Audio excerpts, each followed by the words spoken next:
BNP ক্ষমতায় গেলে দেশের প্রতিটি অঞ্চলের স্ব সম্ভাবনাকে কার্যকর করবে, যার মাধ্যমে দেশ সার্বিকভাবে উন্নয়নের পথে এগিয়ে যাবে বলে মন্তব্য করেছেন দলের স্থায়ী কমিটির সদস্য আমির খসরু মাহমুদ চৌধুরী। চট্টগ্রামে আয়োজিত গোলটেবিল বৈঠকে এসব কথা বলেন তিনি। নগরীর একটি হোটেলে চট্টগ্রাম কবে বাণিজ্যিক রাজধানী হবে শীর্ষক আলোচনায় অংশ নেন দেশের শীর্ষস্থানীয় ব্যবসায়ী, উদ্যোক্তা ও নগর পরিকল্পনাবিদরা। প্রথম আলো আয়োজিত এ গোলটেবিল বৈঠকে আলোচকরা বলেন, অর্থনৈতিক সমৃদ্ধির স্বার্থে চট্টগ্রামকে বাণিজ্যিক রাজধানী ঘোষণা করা হলেও বাস্তবে তা কার্যকর হয়নি। তারা বলেন, এর প্রধান কারণ গুরুত্বপূর্ণ আর্থিক ও বাণিজ্যিক প্রতিষ্ঠানসমূহের ঢাকা কেন্দ্রিক হওয়া। অথচ ভৌগোলিক কারণে চট্টগ্রামকে বাণিজ্যিক হাব করার বিকল্প নেই।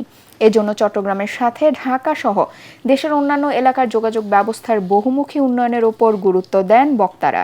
আলোচনায় Chittagong city mayor doctor Shahadat Hossain ও প্রথম আলো সম্পাদক মতিউর রহমান সহ বিশিষ্ট ব্যবসায়ীরা অংশ নেন।